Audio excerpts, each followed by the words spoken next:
Well, good morning, folks. How are you this morning? I can feel the Spirit of God is presence this morning here.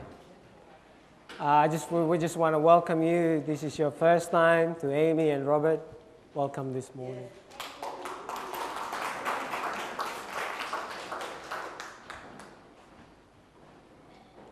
Thank you, Robert. Well, our topic today is the book of Nehemiah, as we continue on about revival. Prayer is the key to revival. Amen. We heard the passage being read, and in our memory verse it says, "When I heard these things, I sat down and wept. For some days I mourned and fasted and prayed before the God of the heaven." What a prayer. Before I'm going to briefly set the historical background of the book of Nehemiah, I just want to have a look at these photos. It's probably a bit not clear, but what can you see? A devastated place. Can anybody guess that picture? It happens 50 years ago. And I set the historical background. I want you to imagine about this. In 586 BC, Nebuchadnezzar and the Babylonian army captured the Jews. Think about that in your mind. And Jerusalem was destroyed. The walls were knocked down and the temple burned. Can you put that in your imagination? You see, the people were deported and they were forced into slavery once again. As if like the history repeated itself. The city was in ruin, as you can see, just like that. And here is a picture of the devastation of Hiroshima when it was dropped, a big bomb dropped. And I can imagine Jerusalem was look a little bit like that. It must have been a traumatic thing for the Jews to see death and destruction. And then they were forced to leave their homeland into another land. And they traveled about 1,000 miles to a foreign country. Imagine that. And many prophets predicted that this captivity will not destroy the nation. And eventually, they will go home to their homeland. You see, God's promise will never fail. And God says, "I will never leave you nor forsake you." And He did not forsake His own people. Yes, He allowed the Persian to take over the Babylonians. And He moved King Cyrus to make a decree to let some of the Jews return. And in those 3 stages, after 100 years later, He allowed to migrate the Jews back to Jerusalem.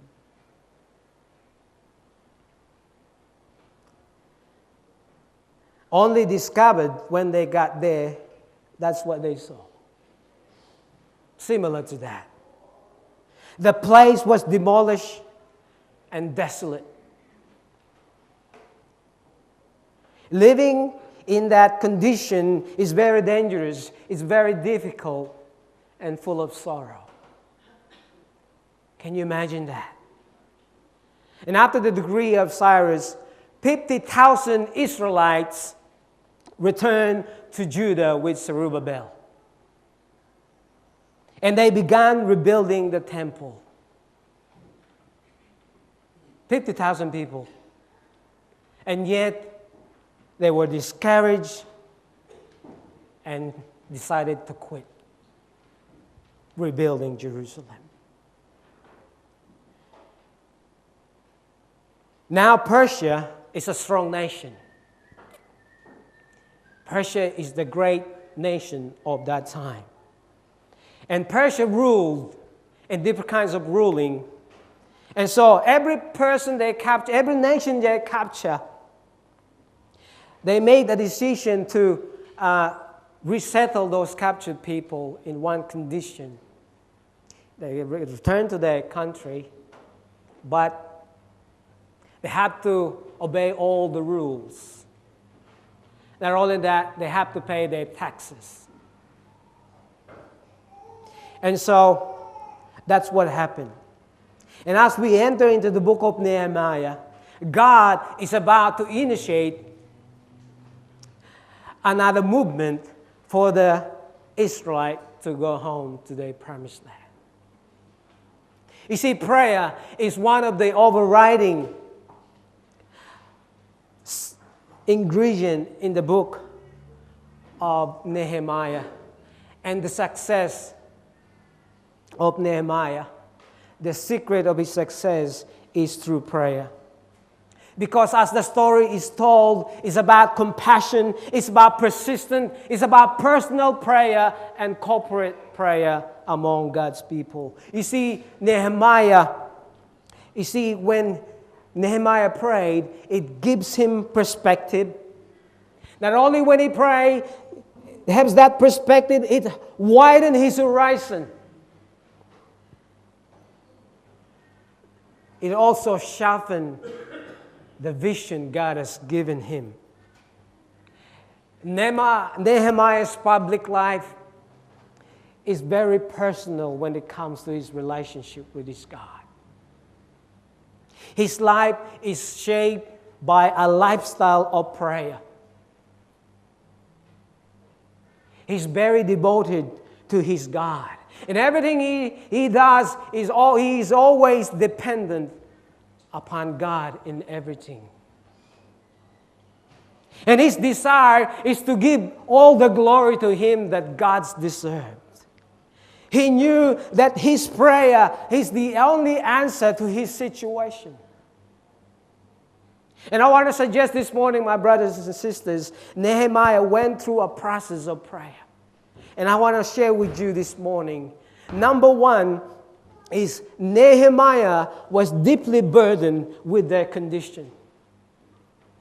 Have a look at that in 1 to 4 verses.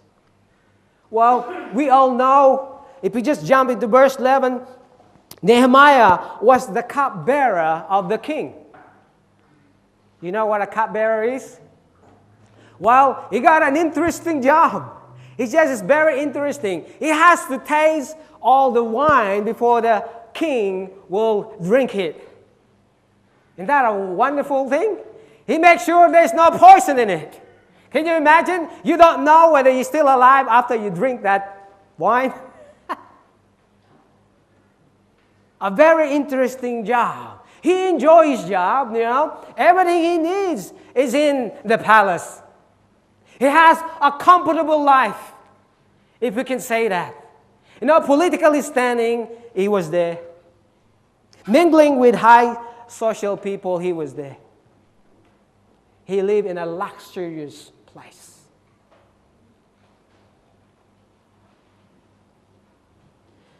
And yet, have a look at this. What if you're Nehemiah? Would you live a luxurious place? We call it comfort zone.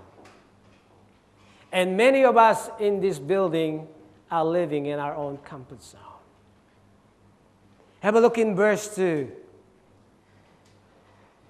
Nehemiah questioned them about the Jewish remnant, about those who survived, and also he asked them about Jerusalem's condition. For friends, this is an important point to make. If we want revival, we need to be deeply concerned and burdened of what's happening in your own family, in my own family, in our church, in our community.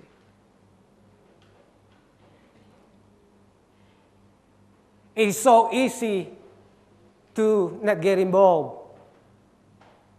That's not my problem. That's God's problem. It's easy to get too busy and not kneel before God and ask for intervention.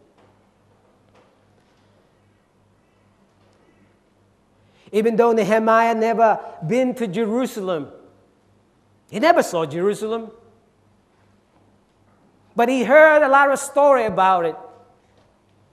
He knew that when his ancestors were there, they had been captured away in chains before the Babylonians destroyed the place.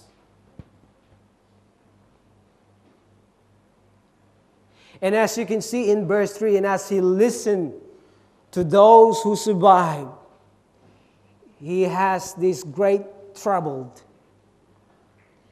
In great trouble and disgrace. And as he put in his mind, the wall of Jerusalem was in shambles, and the gates had been burnt with fire. And as he imagined it, he got this shame in his heart about the city of David. That's why you can see in verse 3, the word there is great trouble. He could imagine all the people living there. They are broken down and they're falling to pieces.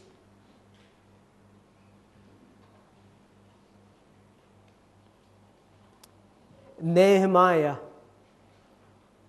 was broken because of the complacency of his own people.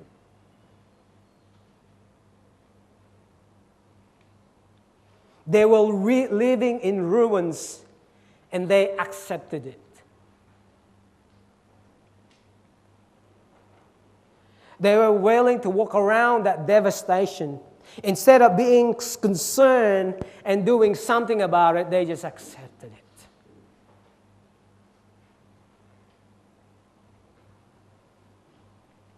Friends, nothing is going to change. Are you listening? Nothing is going to change in your life, in my life, in the life of this church, or for that matter, in the life of our community, until we become burdened.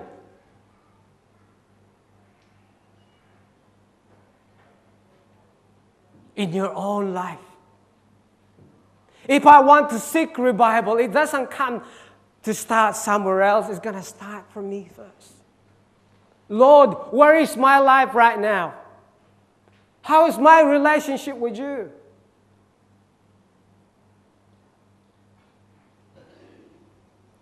There are many broken people here in our community. They need the love of Jesus. They need to know that there is a church that cares for them, even to pray for them. They need someone to say, hey, our church is praying for the community. And I want to encourage you, if you know 2 or 3 people in your neighborhood, go to them and say, do you have any prayer needs? Our church is praying for the community.